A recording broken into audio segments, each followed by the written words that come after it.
Hi, my name's Steve and welcome to the Seaside Allotment channel, and it's time to plant the first peppers.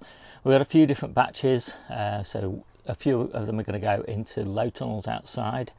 Some of them are going to go into this bed in the polytunnel down here, which is not quite ready for them yet, and some next week are going to go into this other bed down here where the tomatoes, and then I've got a few that will go outside at home. So quite a different range of peppers. Anyway, so let me just talk quickly about what we're going to do and how I prepared the bed. So the bed originally had red ruble kale in it and radishes. We took our third succession of radishes out of there in the middle of April, and then that cold frame top was quickly taken off and moved, and we put a low tunnel top on. And we left that for about 2 weeks, so the soil got really nice and warm and moist. I gave it a good water, gave it a good weed, and gave it a good feed. The feed we put in was Marshall's Organic Extra, which is a farmyard manure mixed with seaweed and then composted, and also some chicken manure pellets, again composted with seaweed.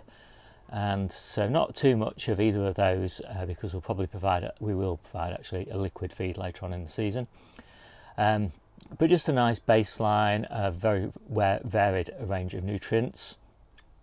And then today gave it another good water and put a mulch, about 2 inches of spent mushroom compost on top. Now I really like spent mushroom compost as a mulch. It's really strawy, and so it's really fine and fluffy.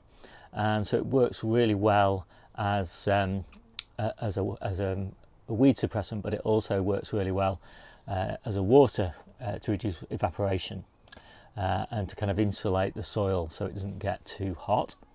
It's a bit like that strulch, if you've seen that, so that's a very expensive kind of alternative.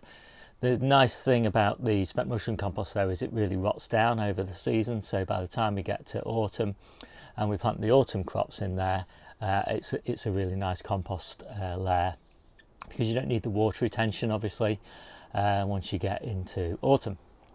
So then just made the holes with my hands, and then I always like to pre-water the holes, and I think that's important. It encourages the plants to put down roots deep, as they chase after that moisture deep down into the bed.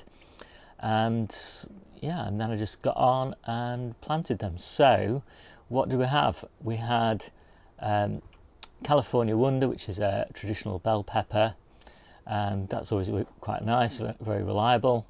We're actually growing New Ace, which is an earlier variety of basically a bell pepper in the polytunnels, just try and get a slightly earlier crop. And then the other one was long red Marconi, so 6 of each, which is not an incredibly high density, but we found that basically those plants filled those beds, so 6 plants was plenty to fill the beds. Last year we did make a mistake though. We kind of interplanted with all sorts of things because it didn't look like it was very full, and then that meant a huge amount of watering, because obviously with that cover over them to keep them nice and warm, you're not getting any rainfall. Well, we didn't hardly get any rainfall last year anyway in the early summer, but anyway, it just meant loads of watering.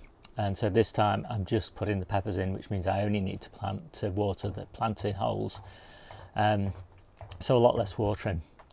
I'm planting them about 1 inch deep, so basically they're at soil level. Then there's that loose mulch around the stems. I've just sort of worked it back a little bit from the stem itself so it's not touching, and that's pretty much it. It's been a pretty simple, quick and efficient process. And I closed up the low tunnel and I left it on its venting setting, so that's just open about 1 inch. It's a windy day today, quite a chill in the wind. Those plants are used to being in the polytunnel, so they're used to a cool night, but they're not used to a cold day, and especially not used to wind. So 1 inch is about the maximum I want to give them today. I'll gradually open that up a little bit over time, and obviously I'll keep it closed at night. So the next peppers to be planted outside are going into the adjacent low tunnel, and that's currently got spinach in it, and so they'll go in next week after that last harvest of spinach, and then I'll turn my attention to the polytunnel, and all these beds are going to be cleared. I keep catching myself on these climbing strings. All these beds are going to be cleared, peppers at the front, tomatoes at the back, peppers under the trestle table down here. I'm just really looking forward to doing this polytunnel, getting all this old winter veg out, and getting all the new summer veg in. It's always a really exciting time, although a bit tiring. I'm a bit tired at the moment. We're doing a lot of planting, a lot of sowing, a lot of potting on, a lot of watering, a lot of bed clearing. It's a bit much, really. You know, April and early May sort of is the time when the allotments and actually feels a bit like work rather than just pure pleasure, because it's something, you know, for me, work is something you have to do, whether you want to do it or not.